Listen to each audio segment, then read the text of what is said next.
Observe a group of children at a park for 5 minutes. They are running, laughing, and climbing, moving simply because it is part of being alive. No one has to remind them to exercise or explain the importance of cardiovascular health. Adulthood changes the environment. Life becomes busy, demanding, and largely stationary, with many of us spending nearly all our time indoors. We still work hard, but the spontaneous movement of the playground disappears. This shift creates a strange kind of exhaustion. We are doing more than ever, yet we often feel a specific sense of depletion, the feeling that our bodies have lost a rhythm they were designed to follow. Modern society often treats health as a series of punishing chores to be completed after work is done. We have turned physical activity into a metric-driven obligation, moving it further away from its origins in play. Intentionally making room for play is a sign of maturity. It honors the fact that our bodies require joy to remain sustainable over the long term. As we age, our surroundings often stop encouraging movement. When parks and courts aren't nearby, physical activity stops being a normal part of the day and starts feeling like an inconvenience we have to solve. Most of us try to solve this by starting intense, metric-driven fitness routines.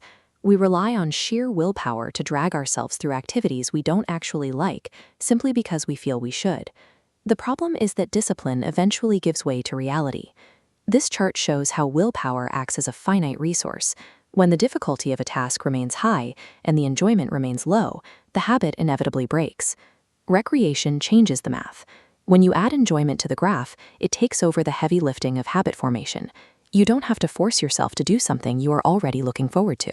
Sustainable health comes from rediscovering activities your body already enjoys. It's about returning to a version of yourself that views movement as a reward rather than a punishment. The most effective exercise is the one you can't wait to do again. Consistency is built on the foundation of genuine fun. Health authorities recommend 150 minutes of moderate physical activity each week to significantly lower the risk of heart disease and diabetes. Reaching that number is much easier when the time is filled with varied, enjoyable activities. A bike ride through the neighborhood or a game of catch fulfills these medical requirements. You are simply having fun, but your body is meeting its physiological needs in the process. While your focus is on the game or the scenery, your heart becomes stronger and your lungs become more efficient. Health happens as a side effect of the activity. Movement also works to refresh the mind. It stimulates the release of brain chemicals that help improve mood and reduce the physical markers of stress that accumulate during the work week. Recreation also provides the social connection that solitary workouts lack. Some of life's best conversations and strongest friendships are built on basketball courts, walking trails, and community parks. Integrating play into your life addresses your physical, mental, and social health all at once. It solves the isolation and physical stagnation of the modern office in a single hour.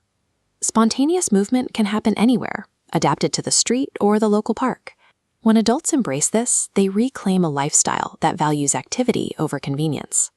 This choice has a visible impact on the people around us. When children see the adults in their lives prioritizing outdoor play, they begin to view movement as a normal, lifelong part of being a person.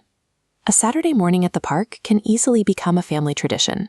These shared moments pass healthy habits to the next generation, making active living a standard part of their upbringing.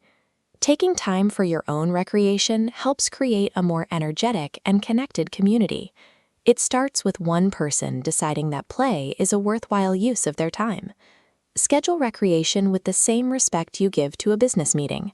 Put it on your calendar and protect that time. This appointment can be anything that brings you genuine joy: swimming, dancing, or a game of table tennis. The goal is simply to get your body moving in a way that makes you smile. Show up to this appointment to honor the way your body was designed to move. Focus on the experience of the activity rather than the numbers on a scale. Better health is built through joy.